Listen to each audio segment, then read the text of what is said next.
You are listening to the It's Your Time podcast, and I'm your host, Certified Life Coach Michelle Arnold Burke. In today's episode, I'm discussing the importance of a holistic approach for empowerment in your life with Melissa Rohlfs. Welcome to the It's Your Time podcast, the podcast where busy professionals like you get the practical solutions and support you need to gain control of your schedule so you can strive to be the best in your career, but without the stress and overwhelm. If you're looking to increase your energy and decrease your stress, you are in the right place.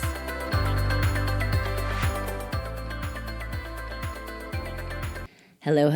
Welcome back to the podcast, friends. Okay, so we are starting out the month of March, and I have planned a treat for you. March is my birthday month, and this is my last year in this decade, so I am making the month extra special by giving you a gift every single week.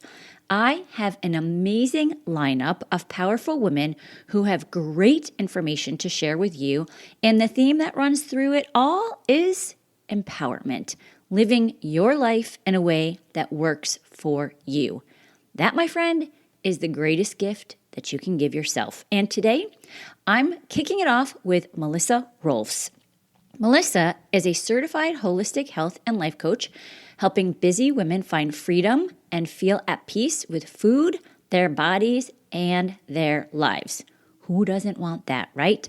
She is committed to empowering women to break free from dieting, emotional eating, and self-image issues so that you can ditch the diet mentality and feel empowered in your own skin. She teaches women easy, new strategies that you can use to feel better instead of turning to food for relief. After her own tumultuous history with food, withholding, and then later in life, binging, she learned how to deal with core issues around her broken relationship with food, and as a result, she felt called to go to school and learn to teach other women how to do the same. I love the ripple effect. She graduated from the Health Coach Institute as a holistic health and life coach in 2018 and is the proud owner of Free to Be Coaching. She is a proud Boilermaker alumna living in Arizona with her husband Chad and 2 kiddos. So, without further ado, I want you to take a listen to all of the gold nuggets that she had to share. Thank you so much for being here. I'm so excited to get started. Can you just begin by introducing yourself in the way that you like and share any goodness that you see fit to share with the listeners? Yeah, absolutely. Well, I'm Melissa Rohlfs, and I'm coming to you from Arizona. I'm a wife, I'm a mom, and I'm a holistic health and life coach. And I help women break free from turning to food for stress or relief or overwhelm, and really just finding that freedom from the struggle with food. So Midwest native, but living in Arizona. Love it. Oh, that's so nice, especially as we're in like the cold months here in New York. I'm a little jealous. Well, come visit anytime. You have an open There invitation. you go. And I know that we both love helping busy women who feel stressed and overwhelmed, and you do have that holistic component. Can you maybe speak to what you see with some of your clients and how you incorporate that in working with them? Yeah, absolutely. So it's looking at the whole picture, Michelle. It's not just like the mindset towards stress and overwhelm and why they're turning to food, but really kind of what are the triggers, what's happening in their lifestyle, what's happening in their body. Because a lot of times we will have things that happen and we will store it in our body. We won't be aware. And so, like, our mind might be saying one thing, but our body's saying another. And so, it's really kind of reconciling the two systems and really finding that peace and that calmness and kind of syncing the two together so that we're operating from a place of peace and calm and not overwhelm and stress and anxiety. And then grabbing for the Oreos or the Swedish fish or whatever, really kind of in that place. So creating new habits, changing relationship with food, your body, and yourself. There's so many things that you just mentioned there that I would love to dive into because I know for myself, and we were talking a little bit before we started the recording, is when I first started the mindset work, I am all about the thinking part of it. Like I was on board. And I think a lot of people listening are so in that mindset of being busy is like a badge of honor and you have to go, go, go. This whole idea about feelings when I first started, I was like, we do not feel feelings. We get to work and we do what needs to be done. But now I have evolved and you talk about how your body remembers and I've been starting breath work and I know you work with your clients. Like, can you maybe speak to that a little bit more? Because I think a lot of people don't fully understand what that means. Yeah, absolutely. So there are really two great resources too. I'd like to recommend two books. One is The Body Remembers and The Body Keeps the Score. And it talks a lot about how trauma or feelings or different experiences that happen to us get stored in our bodies.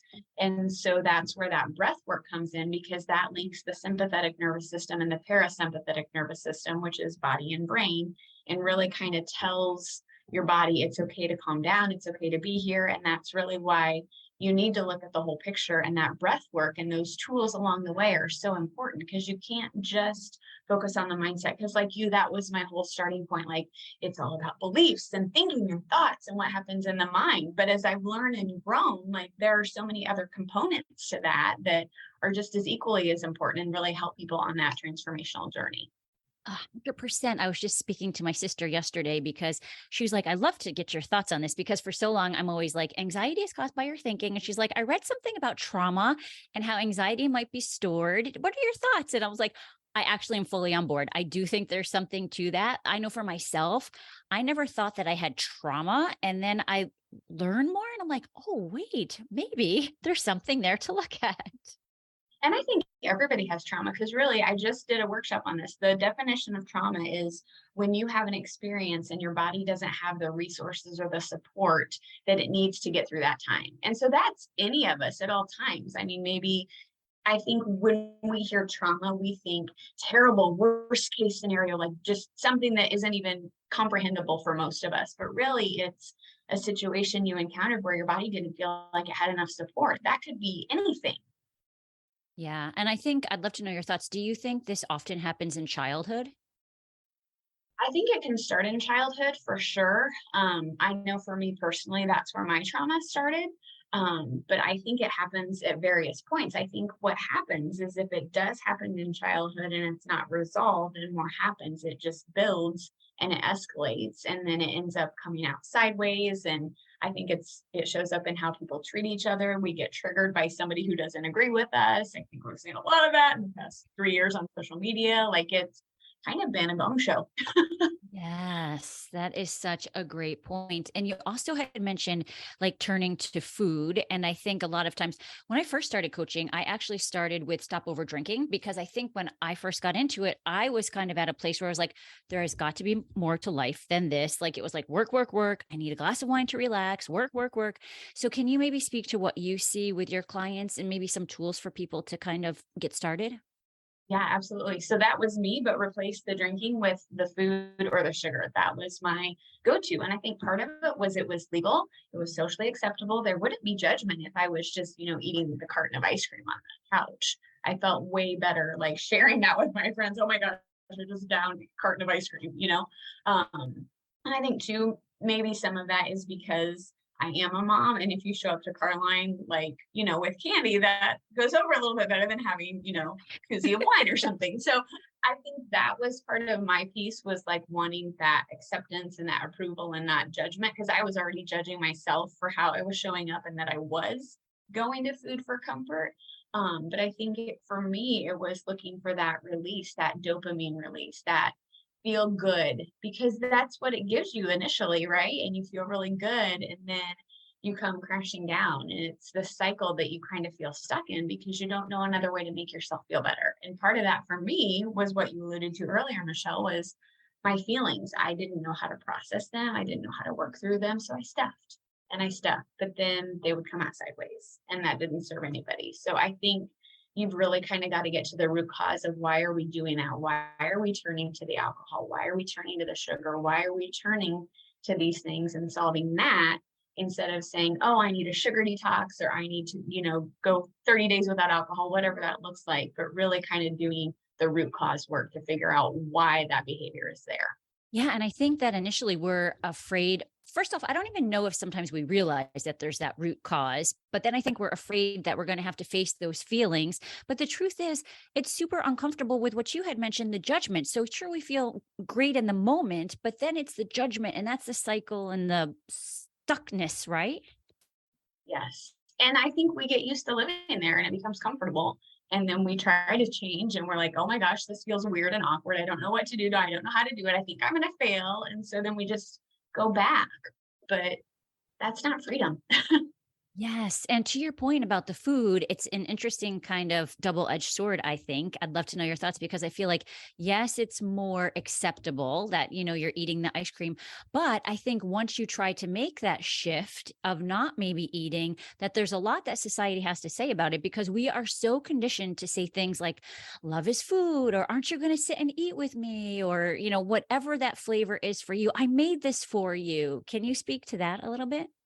You're so on point, and I think too, like, for me, my journey started after my children were past the training stage, but even then, like, we bribe our children to, go on the potty. "Oh, I'll give you an M&M." Like, it's usually food related, like, all of our reward systems are usually connected to food, or if, "Oh, let's go have a good time, let's go out for dinner," and I'm not saying these things are bad at all, that's not the message, it's more of, why is that our default? What is our relationship to that? So I think it's, again, oh, you did really well on your grades, or oh, you did this better behavior. Let's go get you a cupcake. Like, I think we kind of need to rethink what we're helping our children believe about food because it's not a reward. I mean, it can be for sure, but I think then throws in another component with celebrations. Like so many celebrations revolve around food. And again, it's not good or bad. We need food to survive, but I think it's what is our relationship with it? Why am I going towards it? What am I looking for in the moment? Yeah, and it's interesting when you're saying that, I'm also thinking about, like, as children, a lot of times it's like, "Hey, stop crying. I'm gonna get you this cookie. Like, what else do you need?" Right? It's also kind of a reward to stop feeling the feelings. Yes, yes. And then to clean your plate. I mean, there's so many of those messages that come across in childhood that I don't think anybody intends to happen. But when you really step back and think, you're like, oh my gosh, kind of like you said with the cookie, even with, and this might be TMI, but like even with nursing moms, the baby cries. What do? We nurse them for comfort. So that association has started really young. That is such a great point. I never thought of that. Yes. Oh, they must be hungry. Give them food. Mhm, mhm. That And is even so like interesting. when they're in the high chair level, like when we try to do the airplane game and they close their mouth, that's their way of saying, no, I'm full. But what do? Open up, have another bite, have a little more. Yes, and I think that's such a great point because we talk a lot about empowerment here, and I love the idea of really learning to trust ourselves, and I think I'm still working on that, right? And I am not a young chicken necessarily, but I Yes, think you that are. starts good answer, thanks. I think that starts, you're right, we start chipping away at that at the children's level, like, they do know if we can just believe what they're telling us, right? And it's fascinating. If you really step back and think about it, you're like, wow, we have really taught them to not trust themselves and their bodies, in so many different ways. What would you say is a good starting point? Because I'm thinking about the person, sometimes I have clients who will tell me that food controls them, or it's the uncomfortableness, if that's a word, of when you start to make those changes, right? So you're going out with your friends and maybe you don't want to have the second or third glass of wine. What are some tools that you equip your clients with to get started there? Yeah, I think becoming aware and really kind of being curious instead of judgmental. I think that's a really great starting point is where am I doing things I don't want to do? What's kind of triggering me, I think is a really good question. Is it when I'm out with friends? Is it when I'm at a certain restaurant? Is it when I've had a long day and I'm overwhelmed and I haven't had enough downtime? So I think really that kind of creating awareness is a great first step and that replacing judgment with curiosity and saying, why did I do that? Or what am I looking for in this moment can be really powerful instead of what we tend to do is, oh my gosh, I shouldn't have done that. Oh my gosh, this is terrible. Oh, I'm such a failure. And then that downward spiral starts and that doesn't serve anybody because then that just makes us want that relief of going back to the food or the alcohol or the whatever.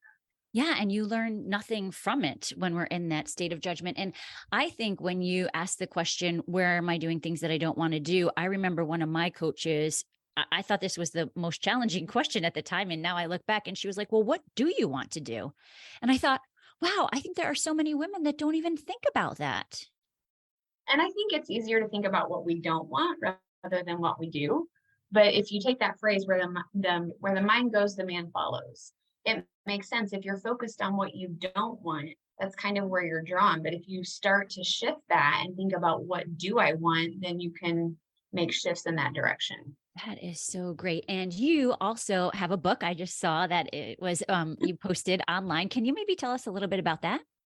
Yeah, Exciting. absolutely. So it's called, thank you. It's called Finding Freedom, and it's my journey to overcoming obstacles to living a healthy and free life. So I was really stuck for a while, Michelle. I was stuck in trauma and overwhelming grief and stress and just everything that life had handed me. I felt like I had it all. I had the husband and the beautiful home and the healthy kids, and I was able to be home. But there was so much that I didn't have, and I couldn't reconcile the two. I was like, okay, I have what society and everybody says should make me happy, but I'm over here and miserable. So it's really a journey of finding freedom and really kind of learning how to heal and work through some of that and not turn to food or shopping or alcohol or whatever the vice is. Mine again was sugar. So that's just a little bit about the book and my journey and helping people find that freedom too. Where do you think was your biggest turning point? I think it was when my son was a newborn and he wasn't sleeping through the night. Our daughter was 2 and had some undiagnosed food allergies and sensory processing disorder. My husband was traveling for work. I had started to meet with a life coach because I felt really unfulfilled and unhappy. And she also was a licensed clinical social worker who ended up diagnosing me with PTSD from childhood trauma. So I think having that diagnosis and really acknowledging, okay, this is what's going on, this is what I need to work through, that changed the trajectory for me because I knew that it wasn't something was wrong with me, that I was broken. It was like, you have this, and this is what you need to do to get from here to here. I feel like that was my aha, terrible, heartbreaking, devastating, like knees on the ground moment, but it was amazing at the same time. Yeah, and I have to imagine I've been reading a lot about also generational changes. And I feel like when you're able to make that change, then like your kids, it's a whole different trajectory for them. What are your thoughts? It 100% is. Like, I think what is so cool now is I was just thinking about this the other day. Our daughter's in high school, and I don't know about you, but high school was terrible. Like, I was awkward. I didn't like myself. I didn't like anything about high school. And I look at her, and she is loving high school, and she's having the best experience. And I'm loving high school for her and with her. I love her classmates. I love the girls on her basketball team. I'm like, I really love high schoolers, but I think I had to work through my own stuff associated with my high school experience to get to that place. And so I think she already has a different experience than I did because of where I'm at and where she's at. And so she has friends that text her and they've got stuff going on. And she's like, how do I respond? And so I'm doing the I do, we do, you do, and we're getting to the you do part of it where I've kind of coached her and I've helped her like learn how to respond to things. And now she's doing it. And it's so exciting because she's empowering herself to figure out how to handle these situations. Whereas I just would have probably sat in the corner and eaten ice cream and cried. I know when you said that, I got like chills in my body for high school. These people that say, I would love to go back to high school. I'm like, I would not love to go back to high school.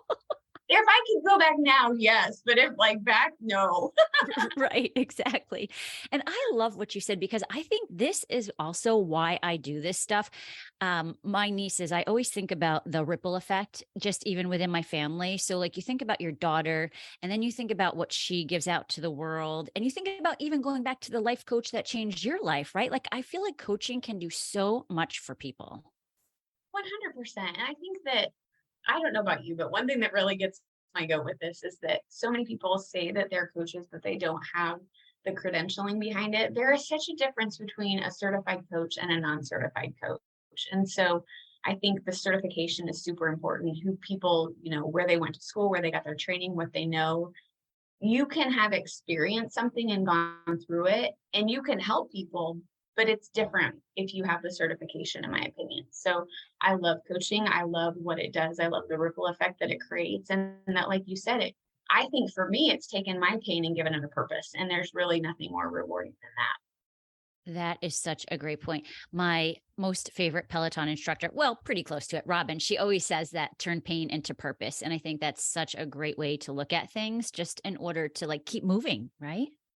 Absolutely. Because so many times when you're in the pain, you're like, this is terrible. This is miserable. What good is going to come from this? And I just kept hoping, like, okay, use this for something good. Like, let somebody be helped because of this.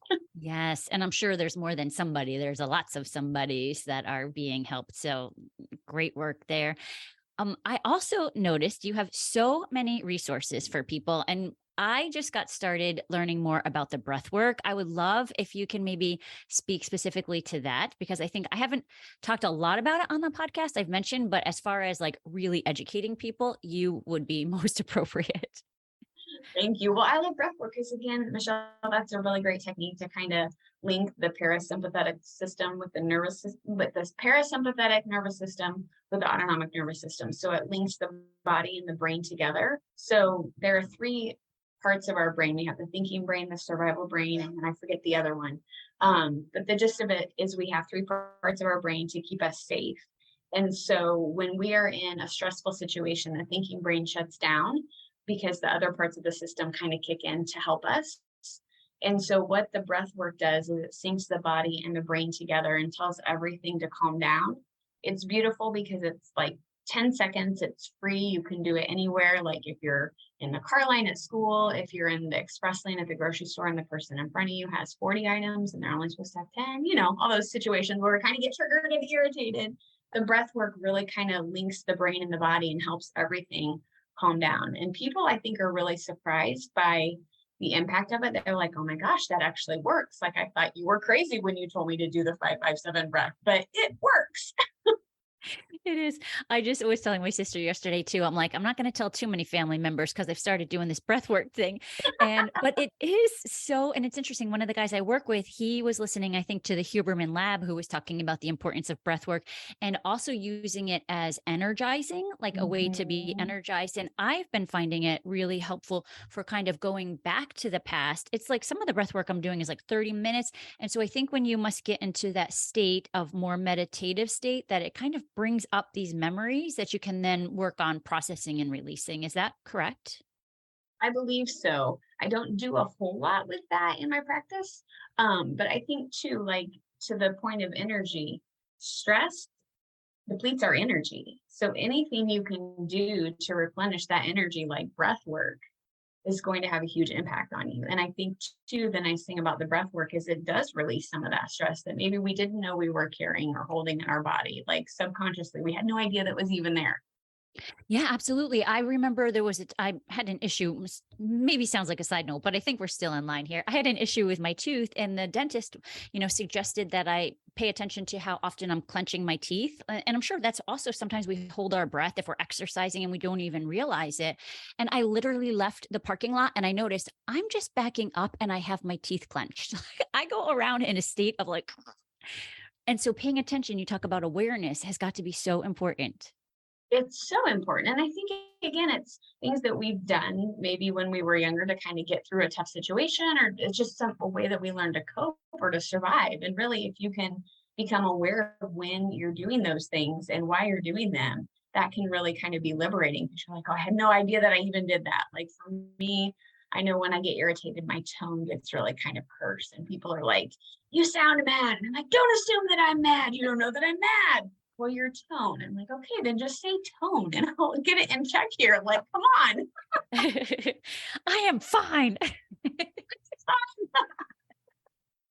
Oh my gosh, I think that's so great. And a theme that I've kind of seen through some of the things now that you've talked about is the importance of awareness and then the importance of curiosity and not bringing judgment into it.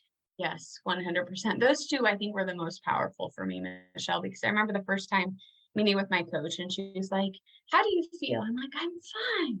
Like that was my standard answer. I had no other feeling to describe it. So she made me get this book all about feelings. And I'm like, oh my gosh, this is so like childish. And there are these different colors.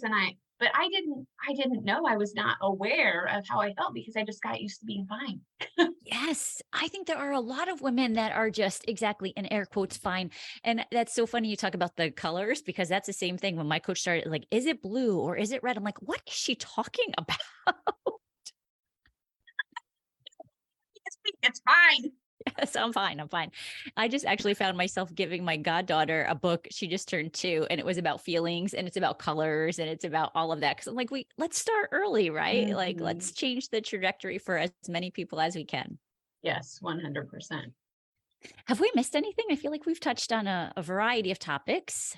That is bugging me that I can't think of the third brain. So I'm going to find it. I just did this. I should know this. I think it is so fascinating too, as you're looking for that there is so much I think that we still don't even know about the brain, right? As much as we are love the thinking part of it and all of that, when I read in books on the neuroscience and neuroplasticity, and we don't Yes, have to, right? When you talk about staying comfortable, you do not have to be this same person. There's so much more potential out there if you want it. absolutely. Absolutely. But I think the key is you have to want it and you have to be willing to take the steps that support that. Yes. So good. It's thinking brain, feeling brain, and survival brain. Those are the Mm. Was it the feeling brain that you left out? Because that would be kind of funny. I'm going to have to go back and listen, it probably was. which makes If that's sense. the one that needs activated, I mean more regularly. 100%. That's funny. Oh Okay, my where god. where can people find you? My website is free, the number two, the letter B, coaching.com. So freetobecoaching.com. All about helping women be free to be who they're meant to be. And the name of your book again? Finding freedom. Notice And the people theme. Yeah, exactly. Listen, freedom is often a word that's like when I think about when I do my journaling and some of the prompts are like, what do you think you will feel or why do you want that? And freedom is such a big thing. So I think that's a great title. Can people just get it anywhere? Amazon. Always. That is I'm like, not at Barnes and Noble yet. okay, that is the everywhere. I think that's where people get everything. So perfect place. Yes. Excellent. And we'll have all of the links in the show notes. Thank you so much. This has been great. Thank you. It's been awesome to connect. I'm so thankful for our time. Wasn't that so great? We had so much fun. And I will tell you, the feelings work is no joke. Be sure to check Melissa out. She has some really great resources on her page, and you can find her at www.free2, that's the number 2, free2becoaching.com, and on Instagram, free2be_coaching. Be sure to check out the notes. I'll have all the links there for you. And please tag us both and let us know what your top takeaways were. All right, friends, that's the first week. It's going to be such a month of celebration. I'm super excited, and that's what I have for you today. Take what works, leave what doesn't, and tune in next week for another opportunity to transform your life. Make it a great day. Take care.